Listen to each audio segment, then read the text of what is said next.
Hello friends, मैं हूं आर्यन और आज एक बार फिर आप लोगों के सामने हाजिर हूं एनसीईआरटी क्लास 9th हिस्ट्री के इम्पोर्टेंट टॉपिक्स बताने के लिए। और ये बताने के लिए कि एनसीईआरटी का जो पढ़ने का जो सही तरीका है वो क्या है, और 9th क्लास की जो हिस्ट्री है वो हमारे लिए क्यों इम्पोर्टेंट है, और यूपीएससी में इसमें से क्या पूछा जाता है, प्री पेपर में पूछा जाता है या मेन पेपर में पूछा जाता है, वो सारी चीज़ें बताने के लिए आज हाजिर हुआ हूँ। तो दोस्तों, चैनल को फटाफट से सब्सक्राइब कर दीजिए और शेयर कर दीजिए। देखिए दोस्तों, आगे बढ़ते हैं एनसीईआरटी के विषय में आपको जानकारी देने के लिए। देखिए, यहाँ देखिए NCERT class 9th history, Bharat और समकालीन विश्व, ये इस पुस्तक का नाम है। अगर मार्केट से आप किताब लेंगे तो उस पर ऐसा लोगो छपा हुआ आप लोगों को मिलेगा। ये पुस्तक जो है ये दो भागों में बटी हुई है, खंड प्रथम और खंड द्वितीय में। देखिए, खंड प्रथम और खंड द्वितीय। अब देखिए, खंड प्रथम में आपके 3 चैप्टर दिए हुए हैं या अध्याय, जिन्हें कहते हैं फ्रांसीसी क्रांति, यूरोप में समाजवाद एवं रूसी क्रांति, और देखिए नाथसीवाद और हिटलर का उदय। और खंड द्वितीय में जीविका, अर्थव्यवस्था एवं समाज, आधुनिक विश्व में चरवाहे दिए गए। अब देखिए इसमें क्या चीज़ इंपॉर्टेंट है वो समझिए। पहला, किताब का नाम ही देख लीजिए, भारत और समकालीन विश्व फर्स्ट। अब देखिए, यह बुक दो चीज़ों को कंबाइन करके बनाई गई है। अच्छे से समझ लीजिए दोस्तों, यह बुक दो चीज़ों को कंबाइन करके बनाई गई है। मॉडर्न इंडियन हिस्ट्री यानी कि आधुनिक भारत का इतिहास, और वर्ल्ड हिस्ट्री यानी कि विश्व का इतिहास। अब देखिए, वर्ल्ड हिस्ट्री में से हमारे जीएस वाला जो पोर्शन है उसमें का जो पार्ट है विश्व एवं भारत के भूगोल, जो 4 पार्टों में विभाजित है, उसमें देखिए 4 पार्ट कौन से, भौतिक, सामाजिक, आर्थिक और राजनीतिक। तो देखिए, भौतिक वाला पार्ट तो हम ज्योग्राफी में पढ़ते हैं, पर जो बाकी चीज़ें हैं सामाजिक और आर्थिक और राजनीतिक दृष्टिकोण से जो अध्ययन किया जाता है वो हम इसी के अंतर्गत उसका अध्ययन कर सकते हैं। क्योंकि देखिए, वर्ल्ड हिस्ट्री इम्पोर्टेंट इसलिए क्योंकि हम उसे यूरोप में क्या हुआ, कैसे घटनाएं घटी और कैसे डेवलपमेंट हुआ, और सेम वही तरीका या सेम वही लिंक जो था इंडिया में किस तरीके से उसकी कॉपी की गई या अपनाया गया। अब देखिए, इस बुक में यूपीएससी रिलेटेड वर्ल्ड हिस्ट्री है। देखिए, जो आपकी यूपीएससी मेन एग्ज़ाम में पूछी जाती है, और यूपीएससी 2020 के जो प्रश्न पेपर आया था आपका, उसमें भारत और यूरोपीय इतिहास को सम्मिलित करते हुए, कंपेयर करते हुए प्री पेपर में भी प्रश्न पूछे गए हैं। देखिए, जगह जगह पर मैं आपको बताऊंगा कि आपका जो अध्याय फर्स्ट है यहाँ से, और अध्याय सेकंड एनसीईआरटी क्लास 9th का जो सेकंड चैप्टर आप लोगों को स्क्रीन पर दिख रहा है, यूरोप में समाजवाद एवं रूसी क्रांति, इस चैप्टर के पेज नंबर सेकंड से यूपीएससी प्री के 2020 में क्वेश्चन पूछा गया है प्री में। जबकि ये टॉपिक जो आपका है ये मेन का है, मगर प्री में भी कॉन्टेक्ट को रिलेट करते हुए यूरोप और भारत को यहाँ से प्रश्न पूछे जा रहे हैं, लगातार पूछे जा रहे हैं। इसलिए क्लास 9th की हिस्ट्री को पढ़ना आप लोगों के लिए काफ़ी इम्पोर्टेंट है। देखिए, अब ये जान लीजिए कि इस बुक से हम क्या पढ़ेंगे, और इस बुक से हमारी वर्ल्ड हिस्ट्री कवर होने वाली है। अब देखिए, एक चीज़ बता देता हूँ मैं आप लोगों को, इसका जो खंड पहला है उसमें फ्रांसीसी क्रांति, रूसी क्रांति और नाथसीवाद के उदय का इतिहास पढ़ेंगे। ओके दोस्तों, फर्स्ट ऑफ ऑल अगर हम देखें तो हमारे टॉपिक्स हैं वो इस प्रकार से। सबसे पहला देखिए, चैप्टर जो है आपका फ्रांसीसी क्रांति का, यह हमारा फर्स्ट टॉपिक। देखिए, ये एक बहुत ही इम्पोर्टेंट टॉपिक है। फ्रांसीसी क्रांति से यूपीएससी, देखिए बता देता हूँ कब कब क्वेश्चन पूछेंगे, अच्छे से जान लीजिए। यूपीएससी 2018 और यूपीएससी 2019 में क्वेश्चन आ चुके हैं, अच्छे से समझ लीजिए। और यूपीएससी इस टॉपिक से लिंक करके पूछती है कि फ्रांसीसी क्रांति से भारत पर क्या प्रभाव पड़े, ऐसे प्रश्न यहाँ से बन चुके हैं दोस्तों। अब देखिए, फ्रांसीसी क्रांति के विषय का दूसरा पॉइंट देखिए, विश्व इतिहास का पहला अध्याय है ये वैसे तो, और इसके अंतर्गत हम पढ़ेंगे कि किस तरह फ्रांस की क्रांति हुई थी, कि फ्रांस में क्रांति किस तरीके से हुई, वहाँ के लोगों के विषय में जानते हैं कि उन्होंने क्रांति क्यों की, और वहाँ के लोगों ने कैसे प्रोग्रेस की, कैसे वहाँ राष्ट्रवाद या नेशनलिज्म कैसे आया या कैसे उसका उदय हुआ, और मेन इंपॉर्टेंट पॉइंट कि आखिर क्या वजह थी जो लोगों को क्रांति करनी पड़ी। ओके दोस्तों। दूसरा, फ्रांसीसी क्रांति जिसकी जो बाकी लोगों को, यानी कि समझिए ये वही फ्रांसीसी क्रांति है जिसने बाकी लोगों को फिर आज़ाद भी किया था। ओके दोस्तों। देखिए फ्रांसीसी क्रांति के विषय में विभिन्न इतिहासकारों के अलग अलग मत हैं। वास्तव में ये एक टैक्स रिवॉल्यूशन था, यानी कर के विरुद्ध क्रांति थी, क्योंकि वहाँ का राजा जो था लुइस 16वां जो था, उनके विरुद्ध एक क्रांति हो रही थी, क्योंकि वो वहाँ पर काफ़ी ज़्यादा टैक्स वसूलते थे वहाँ की जनता से।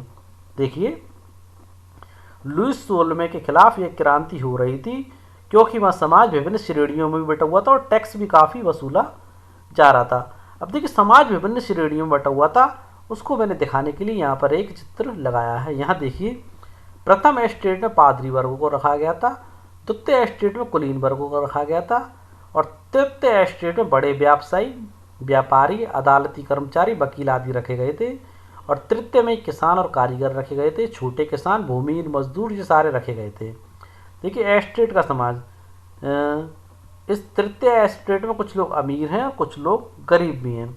अब एक इम्पॉर्टेंट चीज़ और आप लोगों को बता देता हूँ दोस्तों, कार्ल मार्क्स ने भी फ्रांसीसी क्रांति के विषय में बहुत कुछ कहा है, या बहुत कुछ उन्होंने बताया है। कार्ल मार्क्स ने भी फ्रांसीसी क्रांति के विषय में पॉइंट टू पॉइंट समझते जाइए दोस्तों। और एक चीज़ और आप लोगों को बताते थे दोस्तों, जो यूपीएससी के स्टूडेंटों से ये मेरी खास तौर से रिक्वेस्ट है कि इस टॉपिक को काफ़ी अच्छे से पढ़ें और गहराई से पढ़ें। देखिए सबसे पहले जो आपका 1792 से 1793 का कालक्रम था, उसे फ्रांस गणराज्य बनता है, और उसके बाद वहाँ के राजा का सिर काट कर उन्हें मार दिया जाता है। उसके बाद नेपोलियन आया, नेपोलियन बोनापार्ट जिन्हें कहा जाता है, जिनके चित्र हमने यहाँ पर लगाए हुए हैं। ये देखिए नेपोलियन बोनापार्ट आए।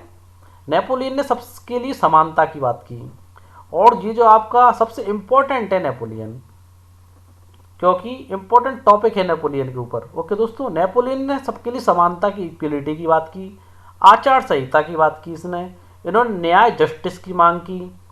और देखिए ये वह सबसे पहले शख्स थे जिन्होंने इन सारी चीज़ों की मांग की थी, परंतु फिर भी किताबों में इनका इतना सब कुछ करने के बाद भी इन्होंने डेमोक्रेसी को काफ़ी नुकसान पहुंचाया, ऐसा कहा जाता है। यानी कि इन्होंने इक्वलिटी की मांग भी की, आचार संहिता की भी मांग की, जस्टिस की भी मांग की, उसके बाद भी सबसे ज़्यादा डेमोक्रेसी को नुकसान पहुंचाने वाले शख्स के रूप में नेपोलियन को जाना जाता है। देखिए नेपोलियन की जो नीति थी वो साम्राज्य विस्तार की थी, जो आजकल चीन की है। ये जवान व्यक्ति थे और विस्तारवादी नीति के तहत इन्होंने इटली, जर्मनी, पोलैंड पर कब्जा कर लिया। और देखिए 1815 में वाटरलू के युद्ध में ये हार गए थे। किस युद्ध में हारे थे?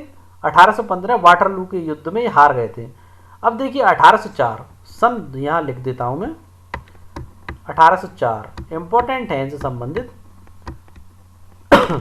1804 नेपोलियन फ्रांस का सम्राट बनता है और यूरोप के विशाल भूभाग पर कब्जा कर लेता है। ओके दोस्तों, और 1815 में वाटरलू के युद्ध में ये हार गए थे, पराजित हो गए थे। कौन? Napoleon Bonaparte. ओके दोस्तों, इंडिया में भी नेपोलियन के विषय में काफ़ी कुछ लिखा गया है दोस्तों, इसे जरूर पढ़ना, क्योंकि यूपीएससी प्री में क्वेश्चन बनता है। यहाँ से नेपोलियन से यूपीएससी प्री में क्वेश्चन बनता है। ओके दोस्तों, ऐसा समझना है कि प्री में क्वेश्चन नहीं है, तो बनता है और क्वेश्चन आते रहें, इसीलिए इन चीज़ों को पढ़ना आवश्यक है। अब देखिए चैप्टर 2 या इसका अध्याय 2। अध्याय 2 में आपके देखिए यूरोप में समाजवाद एवं रूसी क्रांति। यूरोप में समाजवाद एवं रूसी क्रांति, ये आपका चैप्टर 2 है। यूरोप में समाजवाद एवं रूसी क्रांति यानी साम्राज्यवाद। यूरोप यानी रशिया। रशिया में किस तरीके से क्रांति हुई, और ये बहुत ही ज़्यादा इम्पोर्टेंट टॉपिक है, क्योंकि यूपीएससी इस टॉपिक में से बहुत सारे क्वेश्चन पूछ चुकी है, इसलिए इस टॉपिक को काफ़ी ध्यान से पढ़ना। दोस्तों फिर दोबारा बता देता हूँ, यूपीएससी इस टॉपिक से बहुत सारे क्वेश्चन पूछ चुकी है, इसलिए इस टॉपिक को काफ़ी ध्यान से पढ़ना। वैसे तो यह भी एक क्रांति थी जो यूरोप में हुई थी, पर साम्राज्यवाद के रूप में थी। किसके रूप में थी? साम्राज्यवाद के रूप में। अब देखिए इसमें वर्णन दिया गया है एनसीईआरटी क्लास 9 पेज नंबर 2 पे जो वर्णन दिया गया है उस वर्णन के विषय में आपको बताता हूँ। देखिए ये देखिए, उदारवादी, रेडिकल और रूढ़िवादी। इसमें क्या था? उदारवादी क्या था? समाज परिवर्तन के जो समर्थक थे, जिन्होंने वहाँ पे क्रांति की थी, समाज परिवर्तक के जो समर्थक थे, उनमें से एक समूह उदारवादियों का था। किसका था? उनमें से एक समूह उदारवादियों का था। उदारवादी ऐसा राष्ट्र चाहते थे जिसमें सभी धर्मों को बराबर का सम्मान और जगह मिले, यानी समानता की जगह चाहते थे और सम्मान चाहते थे उदारवादी। अब रेडिकल क्या थे? रेडिकल समूह के लोग ऐसी सरकार के पक्ष में थे जो देश की आबादी के बहुमत के समर्थन पर आधारित हो, यानी कि बहुमत के समर्थन पर आधारित सरकार ये लोग चाहते थे, रेडिकल। अब देखिए रूढ़िवादी क्या चाहते थे? रूढ़िवादी ये तबका उदारवादी और रेडिकल दोनों के खिलाफ था। ओके दोस्तों, मगर फ्रांसीसी क्रांति के बाद जो रूढ़िवादी भी बदलाव की जरूरत को स्वीकार करने लग गए थे। फ्रांस में जैसी क्रांति हुई तो यहाँ पर भी रूढ़िवादी जो लोग थे वो आपकी परिवर्तन की चीज़ों को या बदलाव की ज़रूरत को स्वीकार करने लगे थे। देखिए उस समय रशिया में जो किंग हुआ था वह बहुत ही ज़्यादा पावरफुल था। यूरोप में सन देख लीजिए 1815, कौन सी सन थी? 1815 में जिस तरह की सरकारें बनी उनसे छुटकारा पाने के लिए कुछ राष्ट्रवादी, उदारवादी और रेडिकल आंदोलनकारी क्रांति के पक्ष में थे, जिसके कारण रूसी क्रांति हुई थी। दोबारा सुन लीजिए, यूरोप में 1815 में जिस तरह की सरकारें बनी उनसे छुटकारा पाने के लिए कुछ राष्ट्रवादी, उदारवादी और रेडिकल आंदोलनकारी क्रांति के पक्ष में थे, जिसके कारण रूसी क्रांति हुई थी। यह जो इम्पोर्टेंट है, यहाँ जो सबसे ज़्यादा इम्पोर्टेंट है वो आपका बोल्शेविक पार्टी है। लिख देता हूँ मैं, क्या नाम है? सबसे ज़्यादा इम्पोर्टेंट है इसका यहाँ पर बोल्शेविक पार्टी। ये इस चैप्टर में सबसे ज़्यादा इम्पोर्टेंट है, बोल्शेविक पार्टी। लिख लेना इसको, और पढ़ाएंगे उस टाइम पर भी लिख सकते हैं आप। बोल्शेविक पार्टी इस चैप्टर में काफ़ी ज़्यादा इम्पोर्टेंट है। अब देखिए क्यों इम्पोर्टेंट है। देखिए दोस्तों, यहाँ से लेनिन के ऊपर मैं आपको बता दे रहा हूँ, लेनिन के ऊपर जो बोल्शेविक पार्टी से संबंधित थे, लेनिन के ऊपर महात्मा गांधी से कंपैरिजन करके प्रश्न पूछा गया था।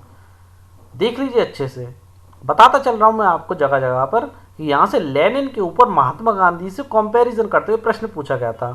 गांधी और लेनिन में क्या चीज़ें एक जैसी हैं? प्रश्न क्या था कि गांधी और लेनिन में क्या चीज़ें एक जैसी हैं। और फ्रेंड 2020 का प्री का क्वेश्चन भी यहीं से आया था। कहाँ से आया था? 2020 यूपीएससी 2020 का प्री का जो क्वेश्चन था वो भी आपका इसी चैप्टर में से ही आया था। ओके दोस्तों, क्लास 9 चैप्टर नंबर 2 से जो आया था आपका। ओके दोस्तों, और यहाँ पर अब की बार जो पूछा जा सकता है उसकी संभावना यह है कि बोल्शेविक पार्टी ने सोशलिज्म को या रूसी क्रांति को बढ़ाने के लिए क्या क्या चीज़ें की, ऐसा यहाँ से इस बार ये प्रश्न पूछा जा सकता है। देखिए दोस्तों, यहाँ पर आपकी बहुत सारी घटनाएं घटी थी। सबसे पहला तो प्रथम विश्व युद्ध हुआ था, उसके विषय में आपके लिए मेन की पॉइंट या पढ़ना जरूरी है आपको। ये जो प्रथम विश्व युद्ध था वो क्यों हुआ था, और प्रथम विश्व युद्ध और रूसी साम्राज्य जिसमें रशिया की हार हुई थी उसका कारण भी पूछा जा सकता है।